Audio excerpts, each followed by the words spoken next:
Hello, my MEC friends. We are going to be starting up a new sermon series, and today I'm just going to kind of introduce what we're going to be going through the next several weeks, and I'm just going to kind of set it up. And so today's talk is called Regular and Extra, and clearly this all has to do with grading. As an educator, as a teacher, I have to give points to people for assignments. And so let's have this hypothetical assignment where this is an essay, right?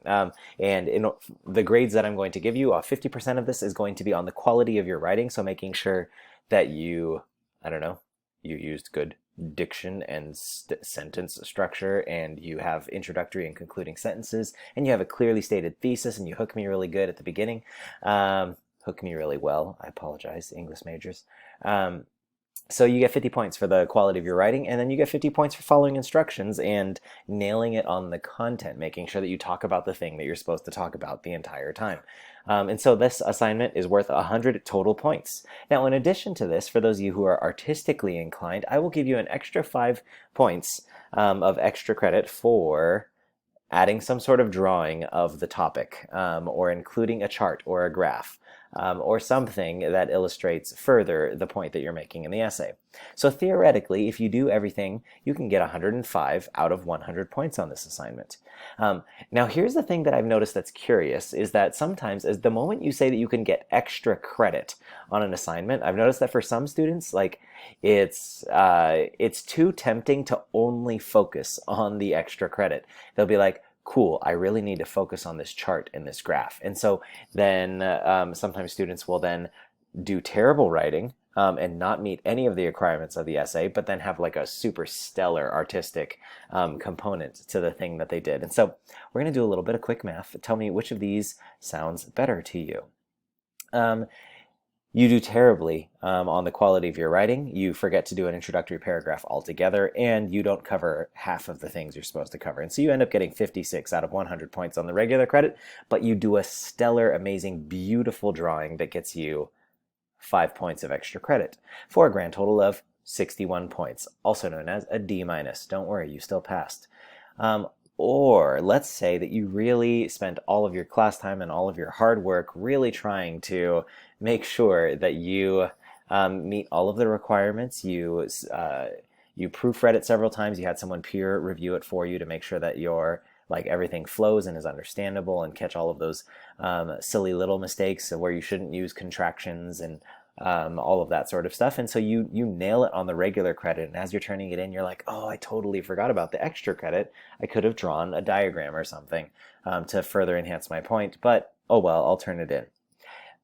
By meeting all the requirements, you get 100%, which is an A+. Which of these is a better outcome? I'm giving you time to think about it, just in case. Well, clearly, the 100 points, right, is significantly better than the 56 points. And I think that this human impulse to want to do the extra credit and not necessarily do the regular credit isn't just a high school, elementary, junior high student thing, college student thing. I think it's a human thing, and here's why. The text that we are going to be going through is like literally that is the theme of this text. Now, it doesn't use the vocabulary of extra credit, but I think you'll see what I mean in just a second. This is the text we're going to be diving into over the next couple of weeks. Micah 6:6-8 says this: "With what shall I come before the Lord, and bow down before the exalted God? Shall I come before him with burnt offerings, with calves a year old? Will the Lord be pleased with thousands of rams, with 10,000 rivers of olive oil? Shall I offer my firstborn for my transgression, the fruit of my body for the sin of my soul? He has shown you, O mortal, what is good, and what does the Lord require of you? To act justly, and to love mercy, and to walk humbly with your God." See, what we have in this text, my friends, is we've got in the top half, we've got 5 points of extra credit.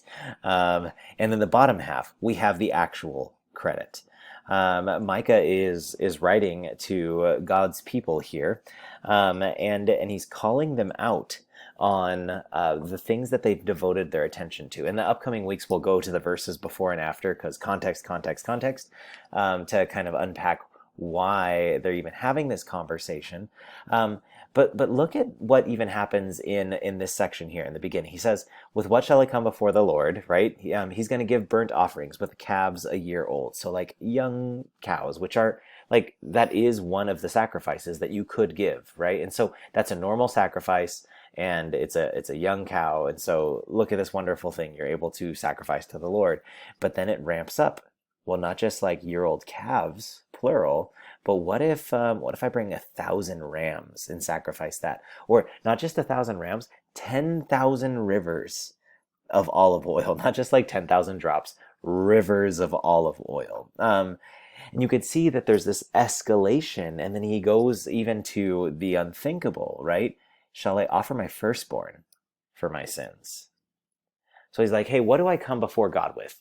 Should I do an amazing over-the-top sacrifice, or something that's even over the top of that over the top, or over the top of that over the top, or something ridiculously sacrificial that God would never demand, the offering of my firstborn for my transgression, the fruit of my body for the sin of my soul? In Micah here, he's setting up his audience, because this was the mindset of the Israelites.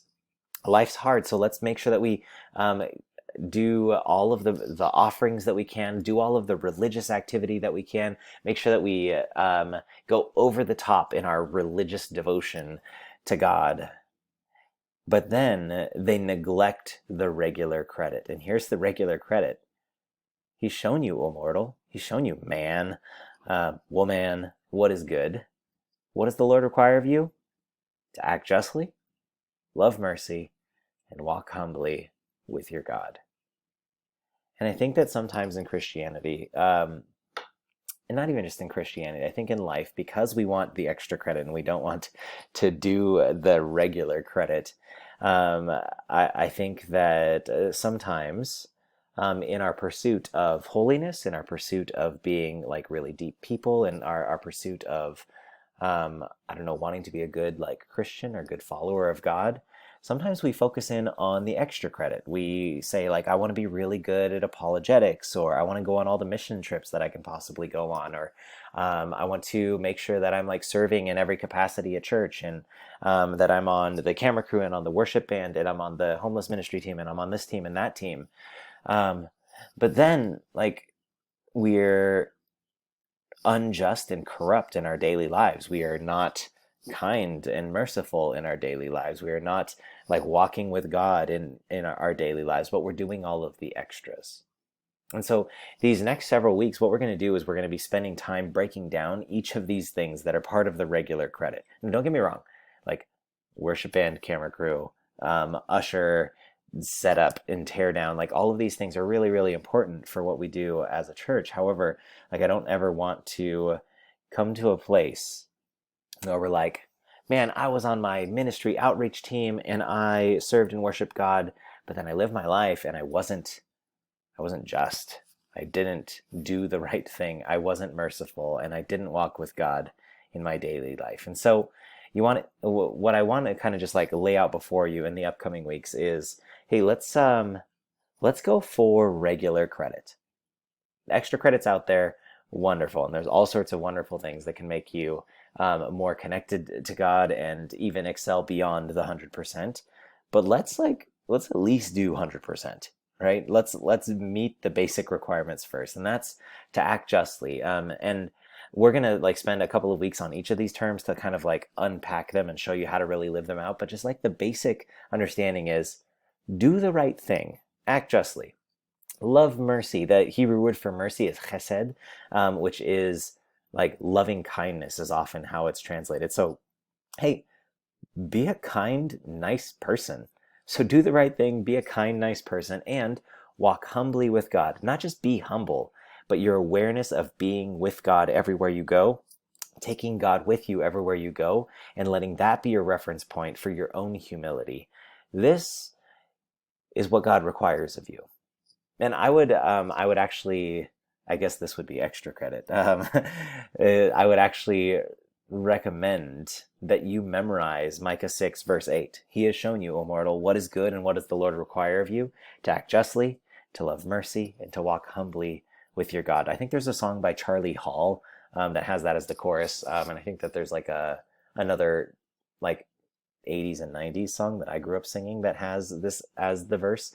But I would dare you to memorize this so that as we go through these weeks, it's there at the forefront of your mind, so you can think about, okay, what does it look like for me to live my life and get regular credit with God, doing the right thing, being kind to people, and taking Him with me everywhere that I go as my reference point for my own humility.